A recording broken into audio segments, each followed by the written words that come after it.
ETF 대중화 시대, 순자산 100조 돌파가 눈앞에?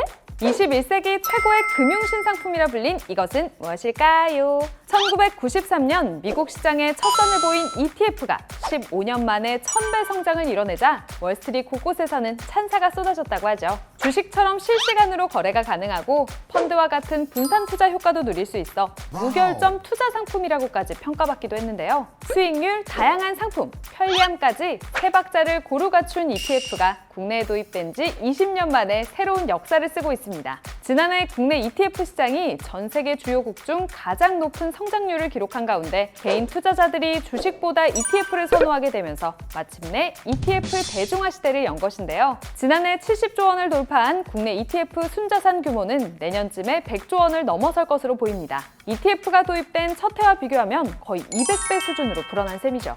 ETF 시장은 세상에 처음 모습을 드러낸 1990년 이후 꾸준히 성장을 이어갔는데요. 2020년 ETF가 대세 투자 수단으로 자리 잡기 시작하면서 개인 투자자들은 2차 전지, 메타버스, 친환경 등 다양한 테마를 장착한 ETF에 열광하기 시작했습니다. 전문가들은 국내 ETF 시장이 가파른 성장세를 이어갈 것으로 전망하고 있는데요. 지금의 성장을 발판으로 본격적인 ETF 전성시대를 맞이할 수 있을지 기대해봐야겠습니다. 금리 인상 빅스텝, 인플레이션을 잡아라!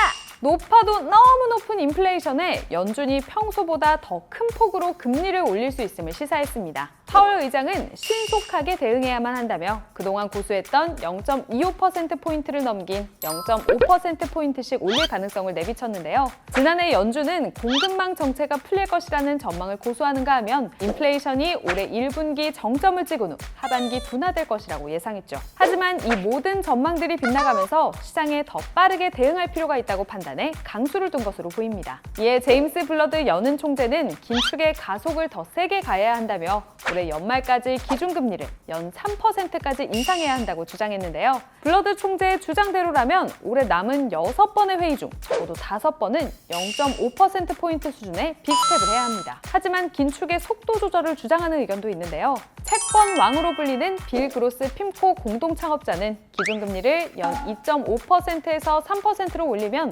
경제에 다시 금이 갈 것이라고 경고하기도 했습니다. 이처럼 금리 인상 폭에 대한 시장의 의견은 여전히 팽팽하게 대립하고 있는데요. 과연 파월이 이번에는 물가를 잡을 수 있을지 귀추가 주목됩니다. 심부름까지 평정한 플랫폼 시장. 심부름이 필요할 땐 불러주세요. 내가 필요할 때 대신 심부름해줄 사람이 있다면? 최근 확진 판정을 받은 재택 치료자들이 늘어나면서 이른바 심부름 대행 앱이 인기를 끌고 있습니다. 전체 배달 요청 중 50%가 약 배달이고 그중에서도 자가 키트 요청이 60%를 차지하는데요. 비대면 진료 뒤 병원에서 약을 대신 수령해달라거나 검사소에 먼저 줄을 서달라는 이색 요청도 있습니다. 전문업자를 연결해주던 예전 심부름센터와는 달리 지역 내 평범한 주민을 연결해주는 것이 특징인데요. 고객이 지원자의 성별, 연령대를 확인하고 헬퍼를 선택할 수 있는가 하면 지원자와 채팅을 통해 간이 면접도 할 수 있습니다. 심부름 앱은 특히 MZ세대 사이에서 인기인데요. 비교적 적은 비용으로 서비스를 이용하고 적은 노력으로 돈을 벌 수도 있기 때문에 10에서 20대 가입 비율이 62에서 74%에 달합니다. 업계에서는 팬데믹 이후로도 심부름 대행 서비스가 유망할 것으로 전망했는데요. 심부름 앱을 한 번이라도 사용해본 고객들이 그 편리함에 이후로도 지속적으로 사용할 가능성이 높기 때문입니다. 이제는 클릭 몇 번으로 편리함을 살 수 있는 세상인데요. 변하는 세상에 따라 또 어떤 이색 풍경들이 생겨날지 궁금해지네요.